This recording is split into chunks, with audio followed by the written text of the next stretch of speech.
guys, Assalamualaikum warahmatullahi wabarakatuh. Welcome back to Ari Stories. Mari bercerita. Halo gimana kabar kalian hari ini? Semoga kalian baik-baik saja. Dan mungkin kalian juga udah asing lagi gitu makan di luar rumah, di restoran, di rumah makan, di rumah nasi padang atau gimana yang lainnya. Namun yang menjadi rumor di sini adalah bahwa ada sebagian rumah makan itu memakai jin penglaris gitu, atau memakai jin pesugihan gitu, yang bisa membuat rumah makannya ini terlihat ramai dan makanan juga itu lezat gitu. Gimana menurut kalian? Apakah memang ada gitu rumah makan seperti itu? Nah, konon katanya di sana itu mereka itu memakai dua jin gitu, yaitu jin penjilat dan jin pengeludah. Jin penjilat bertugas untuk menjilati sisa-sisa piring makanan kalian, dan jin pengeludah itu meludahi makanan kalian. Nah, konon katanya dua jin tersebut itu membuat makanan kalian itu menjadi lebih lezat gitu, menjadi kalian ingin nambah lagi gitu, tambah lah ya kalian makanannya.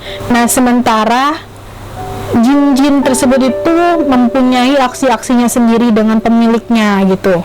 Nah, kalian tuh juga harus waspada gitu tentang ya rumah makan seperti ini. Nah, untuk mengantisipasinya, kalau kalian tuh nggak salah pilih tempat rumah makan atau tempat restoran, nah kali ini aku mau bahas tentang ciri-ciri gitu, ciri-ciri tempat yang memakai jin penglaris. Nah, berikut ciri-cirinya. Yang pertama, ciri-ciri warung makan yang punyai jin penglaris itu mereka itu mempunyai ruangan khusus yang nggak boleh dibuka oleh siapapun. Nah, coba kalian lihat ya, atau kalian itu bekerja di sebuah restoran, di sebuah rumah makan, kalau kalian melihat gitu ada sebuah ruangan khusus yang nggak boleh dibukain oleh siapapun kecuali pemiliknya. Nah, kalian harus waspadai yang ini. Ya, sebagian besar mungkin mereka atau punya nyimpan harta yang banyak, kita juga nggak tahu, atau memang mereka menyimpan suatu jinnya itu. Nah, konon katanya ruangan tersebut itu mereka itu tempat jimat-jimatnya, tempat si jinnya bersembunyi, atau tempat ya melakukan aksi ritualnya gitu. Kalau kalian percaya dengan ini, atau kalian yang pernah tahu gitu ada itu sebuah ruangan khusus tempat ruang makan, nah komen di bawah. Next. Nah, yang kedua itu ciri-cirinya itu tempat cuci piringnya itu jauh dari tempat makan atau jauh dari tempat hidangan gitu, jauh dari tempat dapurnya gitu, jauh itu di pelosok sana. Nah, konon katanya di tempat cuci piringnya ini, nah si jin yang penjilat inilah beraksi ya weh. Nah, si jin penjilatnya ini mereka menjilati sisa-sisa makanan yang kalian makan gitu, supaya nanti gitu akan jadi lebih lezat lagi setelah dimakan oleh pelanggan yang kemudiannya datang lagi gitu. Nah, gimana menurut kalian? Apakah kalian udah ngeliat gitu tempat cuci makannya, tempat cuci piringnya itu jauh dari lokasi tempat hidangannya? Komen di bawah. Next. Nah, ciri-ciri yang ketiga itu rasa hidangannya itu berubah setelah kita berdoa sebelum makan gitu. Nah, mungkin kalau kita orang yang beragama pasti kita berdoa sebelum makan gitu. Konon katanya kalau kita lupa berdoa, terus makanan itu akan terasa lebih lezat gitu, 360 derajat. Namun kalau kita berdoa sebelum makan, nah masakan itu terasa biasa-biasa aja gitu, nggak ada lezat-lezatnya, karena memang mempengaruhi itu gitu. Nah, itulah menjadi kebiasaan kita, kenapa kita harus berdoa sebelum makan. Gimana menurut kalian? Apakah juga pernah seperti ini? Komen bawah. Next. Nah, ciri-ciri yang keempat itu makanannya kalau kita bawa pulang itu rasanya nggak lezat lagi, atau rasanya ambar gitu ya. Nah, menurut kebanyakan orang, kalau kita itu makan di sebuah restoran, rasanya itu enak banget. Namun, kalau kalian bawa makannya itu, kalian bungkus lah, kalian ke rumah itu, makannya itu biasa aja.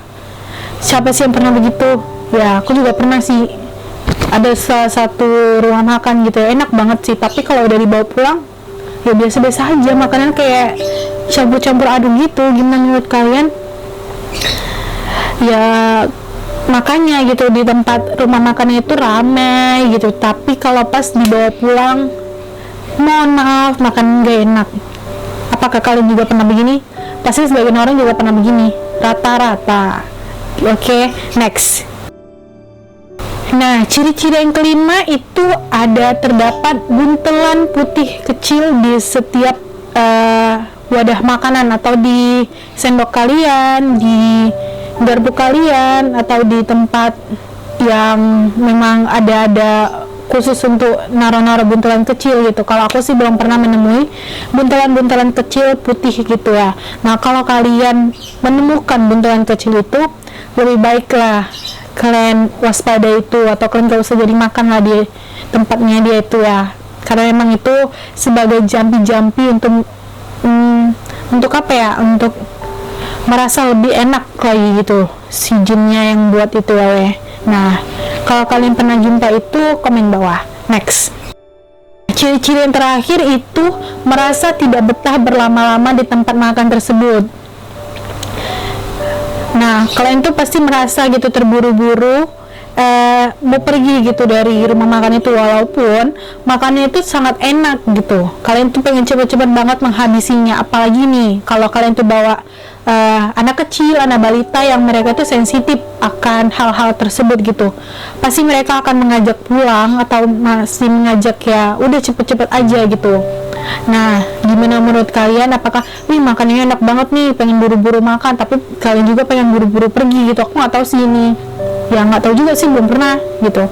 Gimana menurut kalian? Komen di bawah. Oke guys, gimana menurut kalian? Apakah ada sebagian dari kalian yang merasakan saat kalian makan di rumah makan gitu, di restoran, kalian merasakan ciri-ciri tersebut? Komen di bawah. Dan gimana pendapat kalian nih soal rumah makan yang pakai jin-jin penglaris tersebut guys? Curangkah atau ya gimana sih gitu? Oke guys, sekian dari saya. Apabila ada kesalahan mohon dimaafkan, dan see you next time. Assalamualaikum warahmatullahi wabarakatuh.